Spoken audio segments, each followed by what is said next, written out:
This meeting is being recorded. Bonsoir à tous.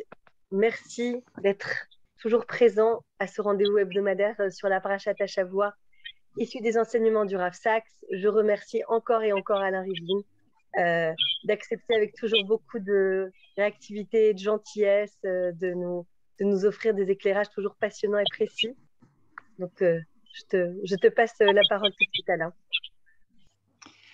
Merci Judith, bonsoir à toutes et à tous. À nouveau ravi d'être à même de pouvoir partager un moment avec vous autour des enseignements du Rav Sacks. Alors, je dois dire que lorsque Judith et moi, on avait discuté et qu'elle m'a proposé de fixer une périodicité, on avait dit une fois par mois, quand on a fixé des dates, j'ai regardé beaucoup les dates et ma disponibilité et pas tout de suite les parachutes qui étaient concernés. Et quand j'ai repéré que celle du 7 avril, c'est-à-dire aujourd'hui, consistait à faire un commentaire sur Tazria, Metzora et surtout sur Metzora, puisque c'est ce qu'on va lire ce Shabbat, je me suis rendu compte que j'aurais peut-être dû regarder avant parce que Tazria, Metzora, en tout cas pour moi, mais je pense que je ne suis pas le seul, sont peut-être les deux parachutes parmi les plus difficiles de toute la Torah.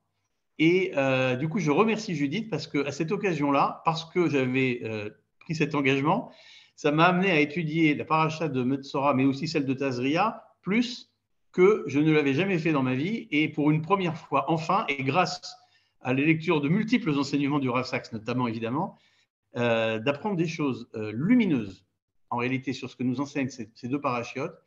Et vous allez le voir dans un instant, pas seulement sur la signification de pureté, impureté et lèpre, qui sont les thèmes essentiels de ces deux parachiotes, mais même un enseignement sur le rôle de la parole dans la société, jusqu'à, vous allez le voir, nous aider à décrypter des problèmes quotidiens aujourd'hui qu'on peut connaître dans le monde archi-connecté dans lequel on vit, jusqu'à même nous donner des clés de lecture de ce qu'est le cyberharcèlement et comment on pourrait s'en guérir. Donc c'est un vaste programme qu'on va tenir en une petite demi-heure. Et tout ça à travers évidemment une sélection d'un certain nombre de commentaires, essentiellement du Rav Sacks sur la paracha. Donc la paracha de cette semaine, c'est Metzora.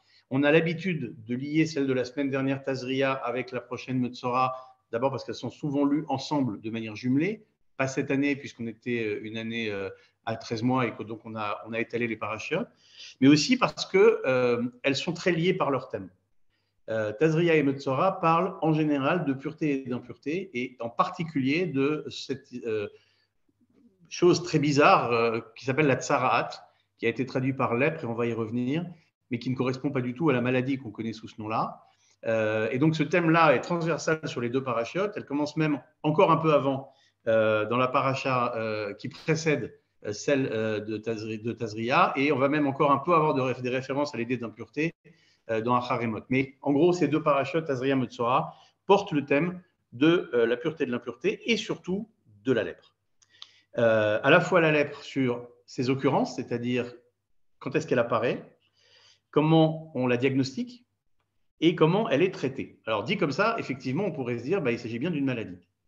Et en fait, il n'en est absolument rien pour plusieurs raisons. D'abord parce que la lèpre, telle qu'on la voit dans la Torah, est une chose qui peut à la fois toucher les personnes, mais aussi les vêtements et les murs des maisons.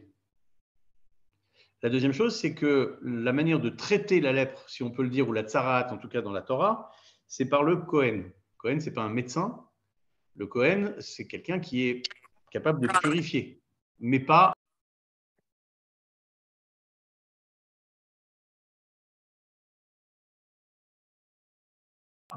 Voilà. Donc le Kohen n'est pas un médecin, il porte des solutions pour purifier, mais pas pour soigner. Et donc la question centrale déjà, ça va être de savoir, mais qu'est-ce que c'est que la lèpre? Puisque ça ne correspond pas à la maladie qu'on connaît aujourd'hui. Et le Rav Sacks va nous aider à comprendre et à notamment citer un certain nombre de commentaires très connus, et là, ce n'est pas seulement le Rav Sacks, qui vont montrer que le problème de la lèpre est fondamentalement lié à la parole et à l'usage qu'on en fait. La deuxième chose qu'on va essayer de comprendre, c'est parce que la parole est au cœur de la lèpre et qu'on voit deux parachutes entières consacrées au problème, d'essayer de comprendre pourquoi la parole est si importante dans la Torah pour qu'on en amène autant de choses, à la fois sur les punitions ou les conséquences de son mauvais usage et sur la manière très sophistiquée de sortir de cette purification, puisque si vous lisez les deux parachutes, Vous allez voir que ça passe par une procédure extrêmement sophistiquée et compliquée. Et la troisième question, et là, c'est pour moi le plus fort des enseignements que j'ai trouvé dans ce que le Rav Saks en dit, c'est d'essayer de nous aider à comprendre la signification de toute cette longue procédure de purification liée à la tzaraat pour sortir de cet état de lépreux, pour prendre la traduction française connue. Et donc, tout ça va nous aider à essayer de comprendre finalement ce que nous apprend la paracha sur le rôle de la parole dans la société et jusqu'à aujourd'hui, comprendre ce qui fait société ou ce qui peut détruire la société jusqu'aux excès qu'on peut connaître aujourd'hui. Donc, la première question, c'est qu'est-ce que c'est que la tzaraat? Et c'est à partir notamment d'un commentaire que le Rav Saks fait sur Tazria, non pas sur Metzora, mais de toute façon, la continuité entre les deux fait que le thème est bien le même.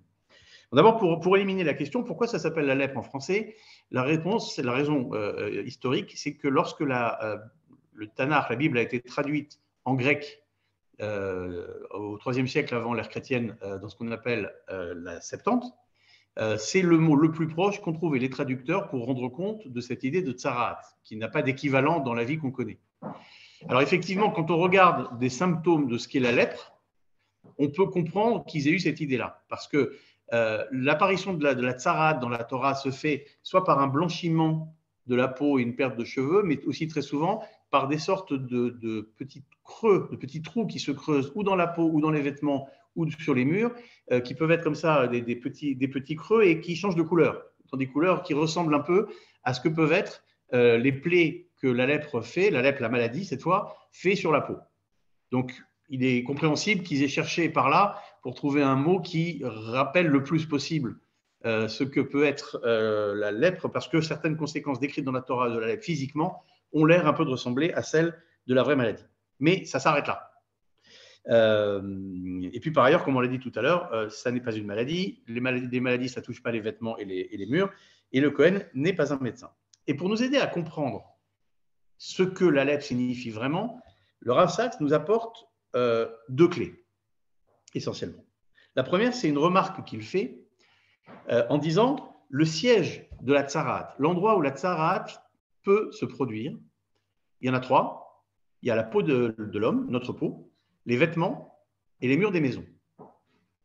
Et il dit, le point commun entre ces trois lieux, la peau, les vêtements et les murs, c'est qu'il s'agit de frontières entre un intérieur et un extérieur, un intime et un public.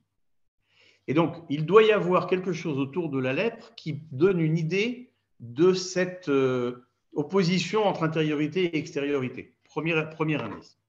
Deuxième indice, et celui-là, il est très connu, et là, je vais partager déjà une première partie du document. Il dit, la tradition retrouve dans la Torah la raison fondamentale pour laquelle la tzaraat existe, et c'est lié à l'idée de la lashon hara, de calomnie. Je vais partager, je l'espère, la page que j'ai préparée. Vous devriez maintenant la voir. Est-ce que c'est bien le cas? Parfait. Vous voyez la page. Et en fait, il y a deux psukim particulièrement dans la Torah qui évoquent, en dehors du contexte de notre paracha, l'idée de tzaraat, de lèpre, et qui font un lien très clair entre l'idée de lèpre et l'idée de lashon hara, de calomnie. Le premier, non pas dans l'ordre, parce qu'on va commencer par celui de Devarim, on ira après dans celui de Shemot, mais le premier, c'est à la fin de la Torah, dans Kitetsé, dans Devarim, alors que Kitetsé récapitule une grande quantité de règles liées à la vie sociale, à la vie militaire, à un certain nombre de règles de vie du futur État qui va se constituer après la traversée du Jourdain. Il y a deux psukim qui ont l'air de sortir de nulle part et qui reviennent sur la tzaraat, alors que le contexte n'a rien à voir a priori avec l'idée de tzaraat. Et ce sont juste ces deux psukim, rien d'autre. Et qu'est-ce qu'ils disent? Ils disent que ce que vous voyez là, Ishamer benegat tzaraat, lishmor meod vela asot. Observe avec un soin extrême, j'ai la traduction, et exécute les prescriptions relatives à la lèpre, tzaraat, que chol asher yoru etrem akohanim alvim, ka'asher tivitim tishmeru la asot, tout ce que les prêtres, les pontifes, descendants de Lévi, vous enseigneront d'après ce que je leur ai prescrit, vous vous appliquerez à le faire.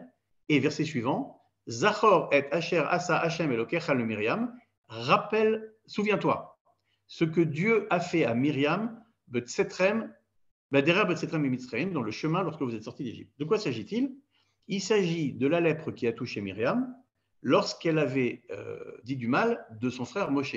Vous vous souvenez sûrement de cet épisode où elle part d'ailleurs avec Aaron en disant finalement Moshe il s'est complètement coupé de la vie, il ne doit pas s'occuper de sa famille, etc. etc.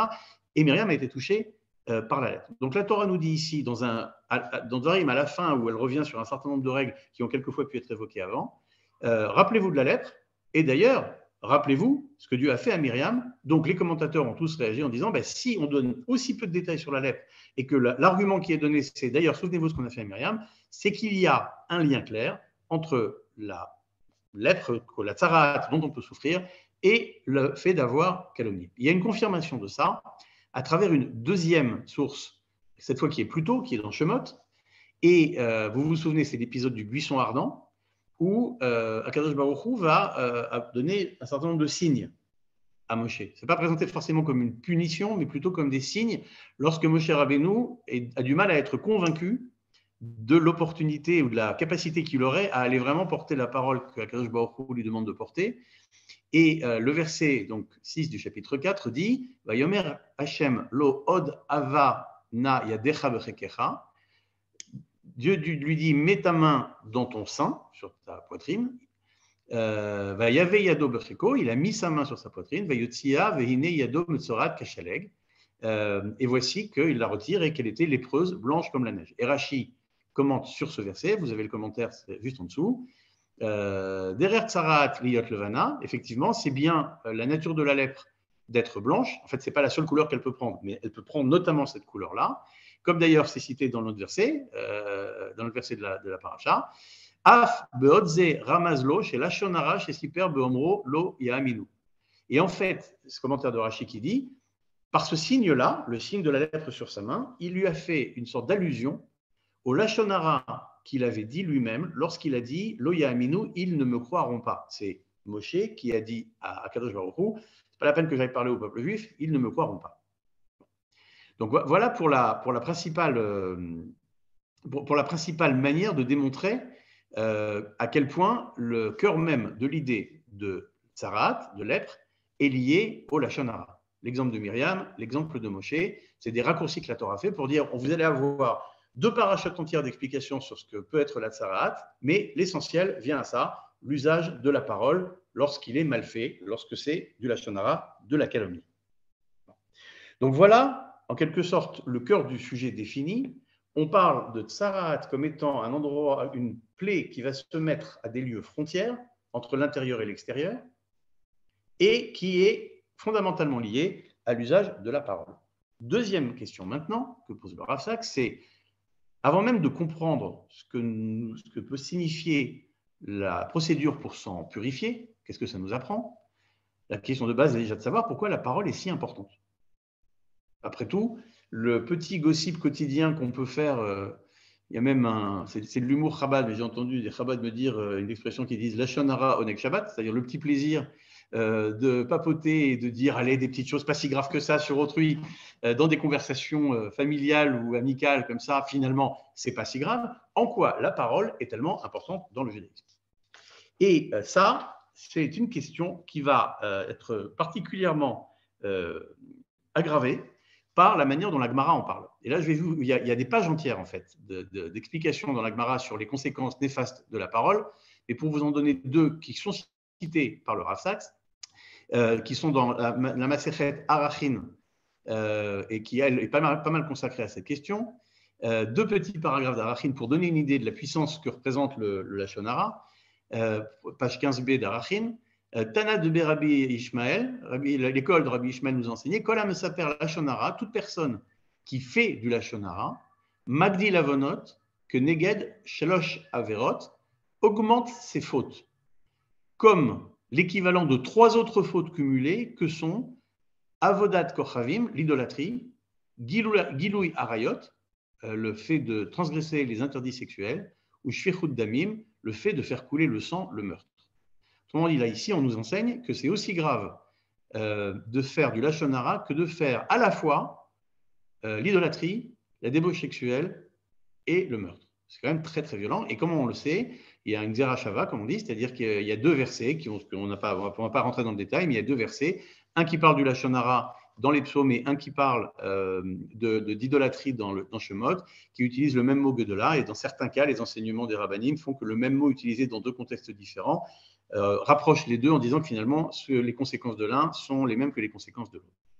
Donc, ce premier paragraphe d'Arachin nous dit c'est aussi grave que ça, le Lachon Hara. Et un autre extrait d'Arachin qui est celui-là très connu, qui dit B'Maharava, donc en Israël, c'est le Talmud de Babylone qui parle du Talmud de Jérusalem, et qui dit à l'ouest, donc en Israël, Omre Lachon Tlatiyeh, c'est-à-dire celui qui dit, qui a une parole sur un tiers, c'est-à-dire sur une autre personne. Ktil Tlatiyeh, il va tuer trois personnes. Horeg, ça va tuer à la fois le Msapero, celui qui parle, celui qui fait le Lachon Hara, ou le Mekablo, ou celui qui entend le Lachon Hara, ou le. C'est ça, et le dernier, ou le Homro, et c'est celui dont on parle. Donc ça va tuer trois personnes, celui qui parle, celui qui entend, et celui dont il s'agit. Donc c'est à la fois très, très grave comme conséquence, même si elle est symbolique, mais ça donne aussi une idée de l'importance, visiblement, que représente le mauvais usage de la parole au regard de la Torah. Le Rav Saks essaye de le comprendre en disant que la parole dans la Torah est fondatrice à deux titres. Fondatrice sur le plan spirituel et fondatrice sur le plan social, et il le démontre. Sur le plan spirituel, il l'explique très clairement en disant que les sociétés de l'Antiquité, fondatrices des idolâtries principales dans le contexte duquel le judaïsme est né, fondaient leur spiritualité sur la crainte des forces de la nature. Et les idoles étaient souvent des représentations de ces forces de la nature qu'il s'agissait d'apaiser, dont on essayait d'obtenir les bonnes grâces. Et donc, la représentation de la spiritualité était fondée sur le visible, sur des réalités palpables. La Torah est née dans ce contexte-là en fondant la spiritualité sur une parole révélée. Akadosh Baruch Hu est invisible, et le lien fondateur de notre spiritualité, c'est la parole révélée. Ça, c'est pour expliquer que la parole est en soi l'instrument principal de la révélation et de la vie spirituelle. Et d'ailleurs, dans ce que les goïms peuvent connaître du message de la Torah, la plupart des nations depuis ont adopté Akadosh Baruch Hu sous sa version Elohim, c'est-à-dire le nom de Dieu, créateur de l'univers. L'idée qu'il existe un Dieu qui ait été le grand ordonnateur de l'univers est une idée qui a bien voyagé. En revanche, Hachem, l'autre nom d'Akadosh Baruch Hu, et nous savons que Hachem et Elokeinu, Hachem Echad, c'est le même. Hachem, c'est le Dieu du pardon, le Dieu de l'histoire, le Dieu de la parole, justement. Celui-là, c'est le plus difficile à comprendre pour les nations. Donc, ce que la Torah nous enseigne, c'est que par la parole se crée la connaissance de Dieu, d'une certaine manière, ou le lien fondamental avec Dieu. Et de ce point de vue-là, la parole, effectivement, est lourde de conséquences. Le deuxième aspect, c'est l'aspect social. C'est que la relation à autrui passe aussi par la parole. La parole est fondatrice de société. Et le meilleur exemple qu'il en fait est l'histoire de la tour de Babel. Puisque l'idée générale de Babel était de construire une société parfaitement pacifique, autour d'un projet unique, celui de la création de la tour de Babel. Et en réalité, ce qui s'est passé, c'est qu'au nom de cette vision uniforme de la réussite de l'humanité avec la tour, et que les individus étaient devenus des instruments, puisqu'on connaît tous ce célèbre midrash qui explique que quand une brique était cassée, tombée de l'échafaudage, c'était une catastrophe, mais quand un ouvrier tombait et mourait, on prenait le suivant et on passait. C'est-à-dire que l'uniformité du projet faisait que les individus étaient devenus des instruments du projet de la société. Et quelle a été la punition d'Akadosh Baruch Hu à la faute, au projet de la tour de Babel? C'est la multiplicité des langages, la dispersion des langages. Tout le peuple autour de Babel parlait une seule langue, les mêmes mots, exactement les mêmes. La conséquence de Babel, ça a été de démultiplier les langages. Et le Rav Saks nous dit, la parole, la complexité, la diversité de la parole est en soi fondatrice de la société. Donc le Rav Saks conclut en disant, la légitimité de donner au mauvais usage de la parole des conséquences aussi lourdes que ce que la tsarat, la lettre représente, vient de ce côté fondateur de la parole en tant que outil de connaissance de Dieu d'une certaine manière, d'un côté, mais aussi ciment de la société, faiseur de société. Alors, il s'agit maintenant de comprendre le sens de la procédure. Je vous invite on ne va pas lire la paracha entière, évidemment, nous, ici, je vous invite à le faire. Mais il s'agit effectivement de comprendre pourquoi il y a tout un luxe comme ça de vérification, d'isolement, de sacrifice, etc. Et une chose pour nous aider, c'est un autre texte que cite le Rav Saks dans son commentaire, et qui est un texte de Maïmonide dans Ilchot Hatzarat, c'est-à-dire justement les lois relatives à l'impureté, pour expliquer comment ça se passait vraiment. Parce qu'il dit, on voit différents cas de figure de l'être, mais en réalité, tout ça, c'est un cheminement. Et c'est le paragraphe que vous voyez là, qui dit pour commencer, si quelqu'un fait du lachon hara, la première chose qui lui arrive en réalité, c'est que les murs de sa maison vont changer. Im chazarbo yidhar habayit. S'il s'arrête là et qu'il fait tchouva, sa maison va être purifiée et ça s'arrête là.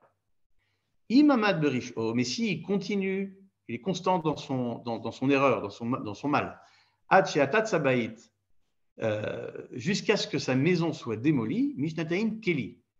Keli Aor, pardon, cette fois ce sont les objets de cuir qui sont chez lui, chez Bebeto, chez Yoshev Shochen Alehen, les objets de cuir qui sont chez lui, sur lesquels il s'assoit ou dans lesquels il dort, vont eux être affectés par la lettre. Im Chazarbo Yitaru, si à ce moment-là il comprend, ils seront purifiés, ça s'arrête là. Im Amad Berisho, Hache Yisarfu, mais s'il continue dans son erreur jusqu'à ce que ces objets de cuir soient brûlés, Mishnadaim Begadim Shelo, cette fois ce sont ses vêtements, chez Alav, pardon, les vêtements qu'il porte sur lui qui vont être modifiés.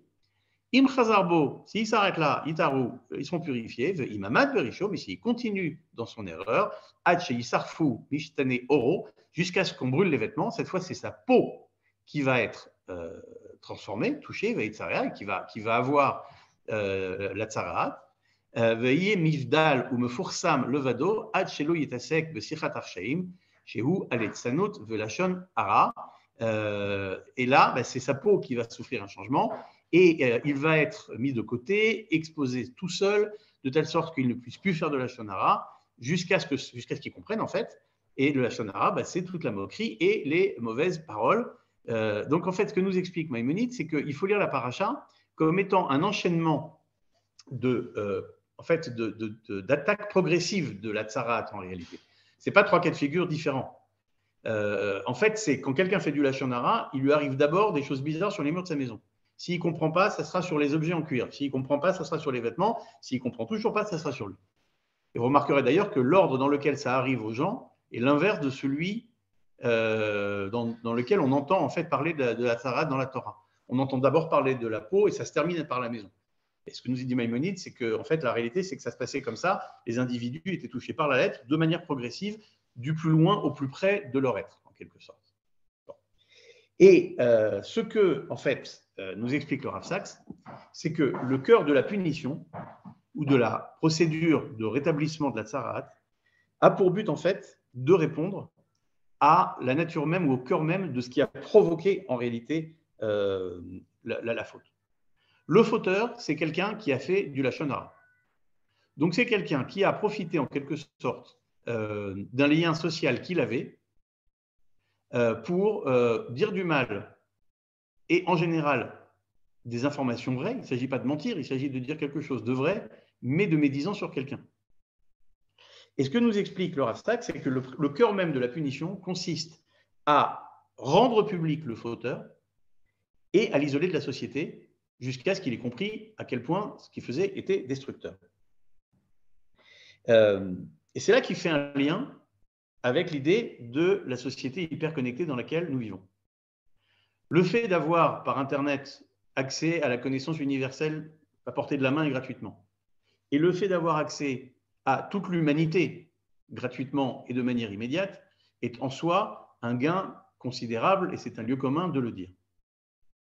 En revanche, c'est aussi la possibilité de se réfugier derrière l'anonymat de son écran et de son pseudonyme pour créer des catastrophes comme les fake news qui peuvent créer des révolutions, pour créer, il suffit d'aller voir les commentaires, je vous invite d'ailleurs pas à le faire, vous l'avez sûrement fait, les commentaires anonymes derrière les articles des journaux, même des sites les plus sérieux, où se déversent les ordures les plus abjectes, et puis jusqu'au cyberharcèlement, qui consiste, et il y a des exemples nombreux, et le Rav Sacks en donne même certains, de cas, même de suicides quelquefois, d'adolescents, de personnes qui se retrouvent complètement harcelés de manière évidemment anonyme et gratuite par des tas de gens qui vont faire circuler des tas de choses.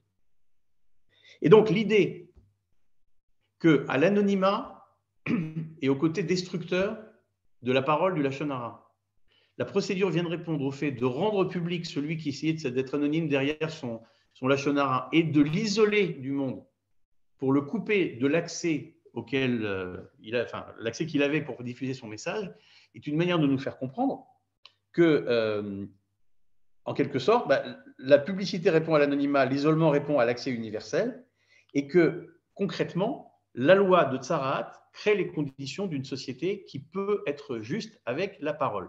Le Rav Sacks dit qu'il voit deux sortes de lois. Les lois qu'il appelle régulatrices et celles qu'il appelle constitutives. Une loi régulatrice, c'est une loi qui régule une activité qui existe déjà. Pour l'exemple du marché du travail, il y a des lois du travail. La loi n'a pas inventé le travail existe, mais il y a des lois qui en fixent des règles. En revanche, il y a des lois qui créent par leur propre existence une réalité. Et il prend l'exemple du jeu d'échecs. Le jeu d'échecs ne préexistait pas aux règles du jeu d'échecs. C'est le fait d'avoir élaboré des règles qui fait en quelque sorte que la réalité du jeu se présente à nous. Le Rav Sacks nous dit, il en est exactement de même pour la Tzaraat. La Tzaraat ne vient pas soigner une réalité qui lui préexiste. Ce n'est pas une maladie pour laquelle on a trouvé un remède.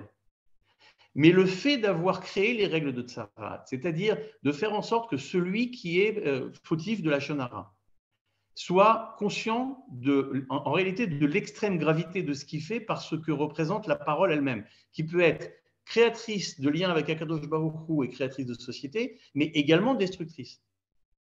Et d'avoir établi toutes ces procédures de purification qui passent par le fait de rendre parfaitement public quelqu'un qui se cachait derrière son Lachon Hara et de l'isoler de la société parce que les liens qu'il avait avec la société lui servaient à la détruire, fait que la Tzaraat n'est pas, ou plutôt la procédure pour en sortir, n'est pas une solution à un problème physique qui lui préexistait, mais crée en soi les conditions d'une société durable pour laquelle l'usage de la parole peut être porteur de construction, de bénédiction, de spiritualité et de lien social, en tuant dans l'œuf en quelque sorte l'aspect parfaitement destructeur que peut avoir une parole de la Lachon Hara, même légère.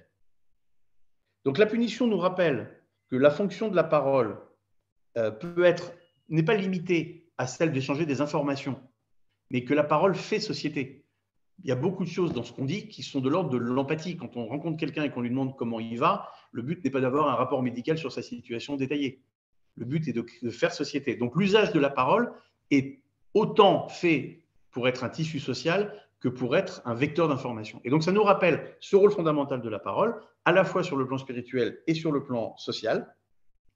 Et ça nous apprend, et c'est un peu comme ça que conclut l'enseignement, que l'idée même de créer cette idée de Tzaraat et la procédure qui en sort est un aspect créatif de la Torah en quelque sorte, qui vient nous apprendre les conditions d'une société paisible et en lien harmonieux avec Dieu, en nous mettant le doigt sur ce qui pourrait nous apparaître comme quelque chose de complètement anodin et qui en réalité peut avoir des conséquences extrêmement destructives sur ces plans spirituels comme sociaux, et crée donc les conditions pour que nous ayons dans notre pratique, ou même dans le souvenir de cette pratique en l'étudiant, puisqu'on ne connaît pas la lèpre aujourd'hui telle qu'elle était connue à l'époque de la Bible, un enseignement qui nous aide à donner à la parole le rôle qu'elle a dans son aspect créateur, dans son aspect spirituel et dans son aspect de constitution d'une société harmonieuse.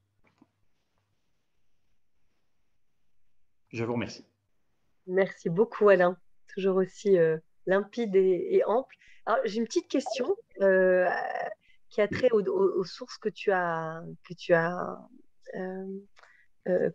nous as montrées.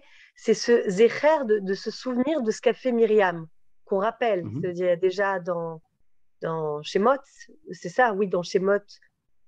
Oui, dans Shemot, quand Myriam fait le Lachon Hara, ou c'est dans... Non, c'est dans Bamidbar. Non, c'est dans Bamidbar. Pardon. Dans Bamidbar. Et a priori, donc dans Devarim, on rappelle, souviens-toi du Lachon Hara de Myriam. Bon, Exactement. Myriam, c'était quand même une figure très particulière. On va pas rappeler, c'est elle qui était la pourvoyeuse d'eau, etc. C'est elle qui a fait Moshe en quelque sorte, qui a pressenti tout ce qui se passait, qui a permis à son père de changer le cours de l'histoire en faisant en sorte que les hommes et les femmes reviennent ensemble, que Moshe, voilà. Est-ce que c'est pas un petit peu dur de la prendre elle, exclusivement elle, comme la personnification du Lachon Hara, alors qu'on aurait peut-être d'autres figures, par exemple, assez détestables, style Dathan et Aviram, ou dont on connaît les ravages qu'ils ont fait au sein du Ham Israël. Mais bon, voilà. Ah, c'est une très bonne question. Et la réponse qui me vient en tête, je la dois au Rav Levi Asimov, qui est un Mm. maître pour moi, avec qui j'étudie depuis 30 ans au moins, et qui un jour nous a enseigné, alors malheureusement, je n'aurai pas tous les éléments, mais je peux les retrouver, où il nous a enseigné que les degrés d'impureté les plus élevés sont réservés aux tzadikim les plus élevés. Autrement dit, les exemples les plus emblématiques de ce que la Torah nous enseigne sur les conséquences liées à pureté ou impureté au Kedusha ne sont accessibles qu'aux gens qui sont arrivés eux-mêmes à un tel niveau que ce niveau d'exigence-là correspond au niveau d'exemplarité auquel ils sont arrivés. Donc, Mhm. je pense que s'il était là, mais je vérifierai avec lui ce Shabbat, c'est une réponse qu'il pourrait apporter à ta question, qui est une très bonne question. C'est-à-dire que pour trouver du Lachon Hara sur des personnages moins emblématiques, on pourrait effectivement trouver assez facilement dans la Torah. Donc, l'élément de réponse que moi je vois, c'est celui-là, c'est que justement, en allant chercher une des personnalités les plus emblématiques sur le côté positif de la Torah, mais dans laquelle on voit un épisode lié à ça, en quelque sorte, ce genre de choses serait peut-être pas arrivé à quelqu'un de niveau moins élevé que Myriam en ne voit. Mhm. Ça fait Mais sens. si Merci quelqu'un d'autre a beaucoup. d'autres réponses à ta question, elle est tout à fait pertinente. C'est aussi intéressant d'avoir du partage d'autres personnes si quelqu'un a un autre élément là-dessus. Merci Alain. Si vous voulez rouvrir vos micros ou si vous voulez poser d'autres questions, n'hésitez pas. Oui, bonsoir. Bonsoir, je ne sais pas si vous m'entendez. Mon prénom est Alain. Oui. Merci tout d'abord pour vos explications si brillantes. Et merci également à Judith à nouveau pour avoir organisé donc pendant tant de temps ces cours. Poursuivant justement la question de Judith, est-ce qu'il y a d'autres exemples de personnes qui ont été touchées par la lèpre? Enfin, la Dans lèpre la en tout cas, Torah, compris. Oui. C'est ça, là. Je oui. dirais le secret. Pardon? Il y a J'avais quelqu'un qui vient fini de ma parler, mais j'ai question. pas entendu. Ma question Non, était non, précise. la question est claire. C'est quelqu'un a parlé après. Je croyais que c'était quelqu'un qui lui apportait une réponse. Non. Ah. Non, Est-ce que quelqu'un d'autre? non, Pardon? pardon, je crois pas. Non, je pense que c'était un faux top départ Non. de micro. Le fond top départ me donnait aussi du temps pour essayer de chercher et je ne vois pas d'autres exemples. Mais on va chercher et si on trouve, Judith, je t'envoie et tu diffuses dans le groupe pour que tout le monde Très bien. trouve D'accord. la réponse Parce que si on trouve d'autres exemples. Je cherche. Parce que justement, poursuivant en fait cette question, en fait, je n'arrive pas du tout à comprendre quoi que ce soit en fait au tenant et aux aboutissants, si on peut dire en fait de cet avertissement. D'une part parce que en tout cas, il est difficile de trouver, c'est le moins qu'on puisse dire, d'autres exemples. D'autre part parce qu'il y aurait, comment dire, des avertissements. Et lorsque l'on cite le cas de Myriam, si j'ai bien compris, il devait y avoir. Alors là, je suis pas sûr d'avoir bien compris, mais également pour Myriam, avant des signes sur sa maison, sur ses vêtements, mais également sur elle. Et je ne sais pas si on fait état également de ces autres signes. Et également, je n'arrive pas du tout à comprendre si c'est, comment dire, une possibilité, c'est-à-dire une possibilité sur le fait qu'il y ait du Lachon Hara. Lorsque l'on fait du Lachon Hara, il y a un signe qui le montre à chacun ou pas. Et d'après moi, ça pourrait tomber sous le sens que ce n'est qu'une éventualité très incertaine, puisque on ne connaît que peu, c'est le moins qu'on puisse dire, de cas. Euh, et également l'ordre que vous avez cité, la maison, les vêtements, soit, j'arrive pas à comprendre pourquoi est-ce qu'on part du plus général au plus particulier, si on peut dire, hein, finalement. Parce que ça pourrait jeter l'opprobre sur toute la famille, s'il y a la lèpre d'abord sur la maison. Hein, J'ai noté 3 questions. La première, j'ai compris. La troisième, j'ai compris. Celle du milieu, je ne suis pas sûr de l'avoir comprise. d'accord. Chez Myriam, est-ce que l'on parle chez Myriam des 3 sortes de lèpre ou que d'une seule, celle qu'elle avait sur la peau? Oui, alors, non, ça, pour moi, c'est la première question. Ça. D'accord. Bon, on va répondre à ces deux-là et s'il manque un bout dans ma réponse, vous me direz peut-être. Pas de difficulté. Bon, alors, effectivement, la question que vous posez, et là, dans l'exemple de Myriam, comme dans l'exemple de Moshe, vous avez raison, on ne voit pas la progression que nous explique Maïmonide, la maison, puis les vêtements, puis la peau, c'est directement la peau.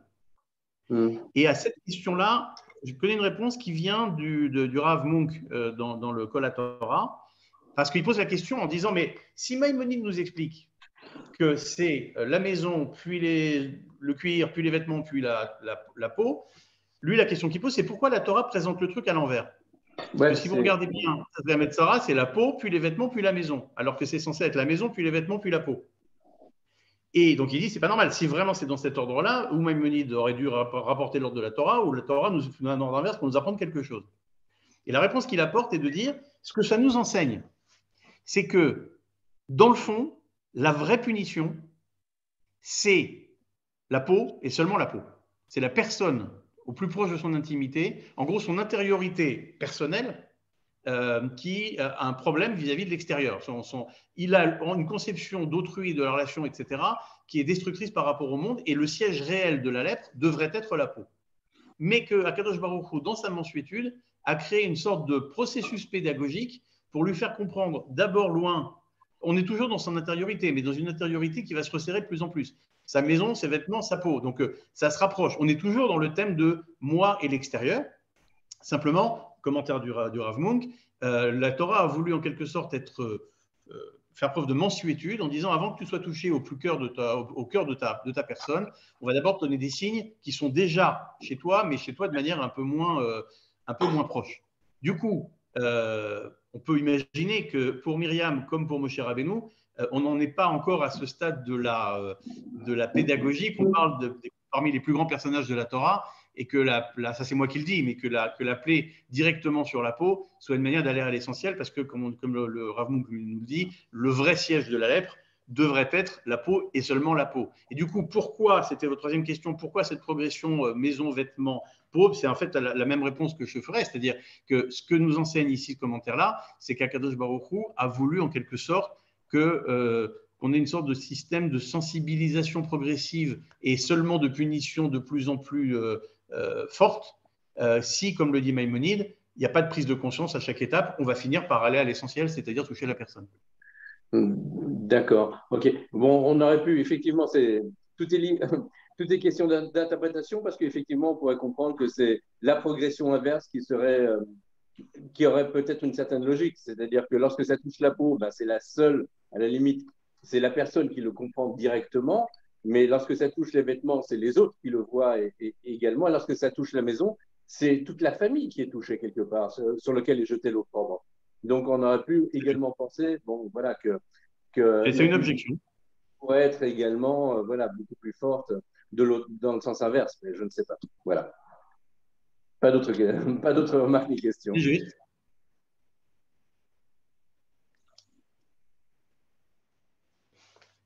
Intéressant de voir aussi que quand on parle de la shonara, hein, on dit que c'est une faute à la fois pour celui qui prononce du lashon hara et aussi pour celui qui écoute.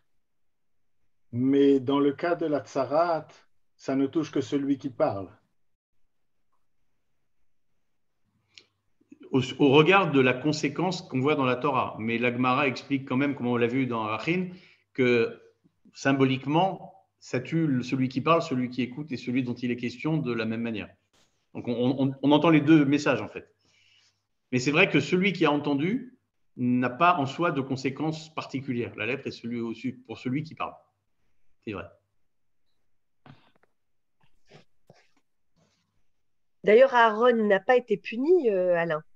Est-ce qu'Aaron a été puni? Non, parce qu'il n'a pas eu un rôle aussi actif. Oui, voilà, il a écouté. Ça confirme exactement ce point, tu as raison. Dans l'histoire avec Myriam au sujet de la médisance sur Moshe.